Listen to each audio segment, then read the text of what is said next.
Hello, and welcome to the second class of spatial design. As we've seen before in the previous class, three-dimensionality is given by the way you work light, shade and the textures involved in the drawing.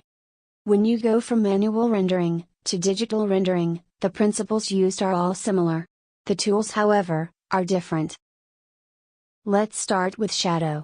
Last class, we verified that shadow is not rigid. This means that it can vary, in terms of intensity, and even color. It's interesting to remember that under the influence of light, the object presents different volumes and shapes, no matter its shape or volumetry. Light, in its turn, can be natural, it can come from the sun, or be artificial. Therefore, the shadow is produced when a ray of light is interrupted by an opaque or translucent object. The 100% opaque objects aren't the only ones that design a shadow. For this lesson, to provide you with a good understanding of the light and shadow binomial, we will do a small practical exercise. I hope you like boiled eggs, because the first thing you will do is to boil an egg, if possible white. The second will be to find a small lamp, easily manageable, or a flashlight, eventually a LED lamp due to its light intensity. The boiled egg should be positioned on a sheet of paper, preferably A3, on top of a table. Light the egg. Vary the projection angle of the light.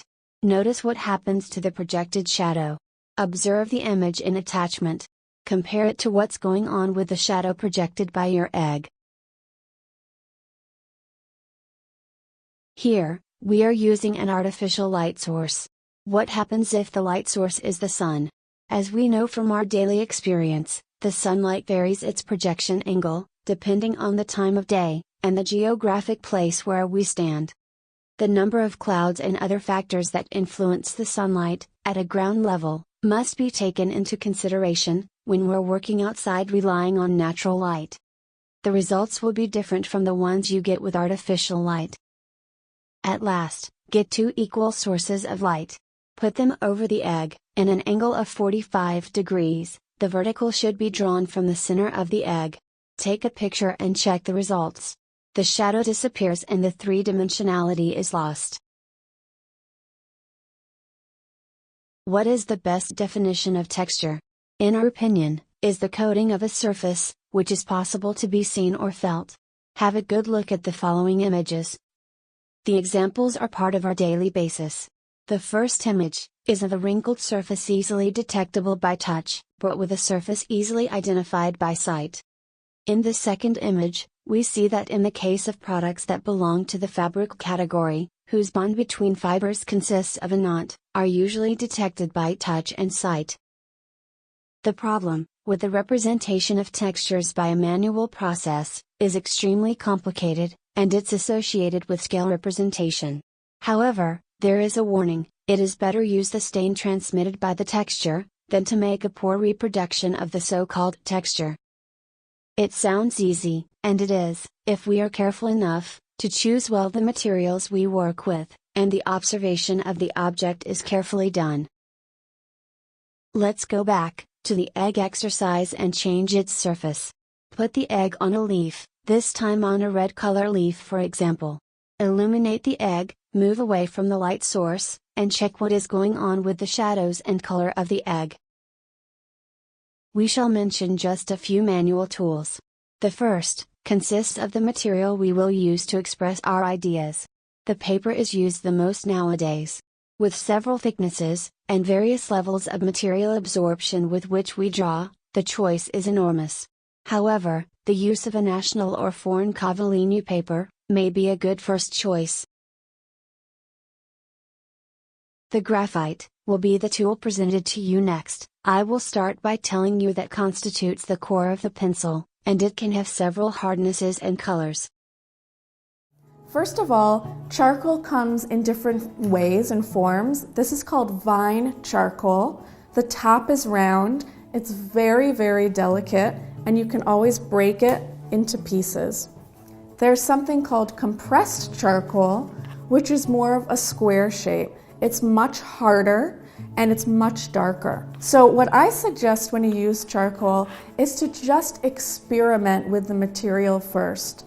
Go ahead and press down on your paper as hard as you can and keep going, pressing a little softer. Keep going, pressing a little softer and a little softer and a little softer until there's barely a mark on the paper. And now we're just going to blend it. Charcoal's excellent for blending, excellent for any sort of dimension.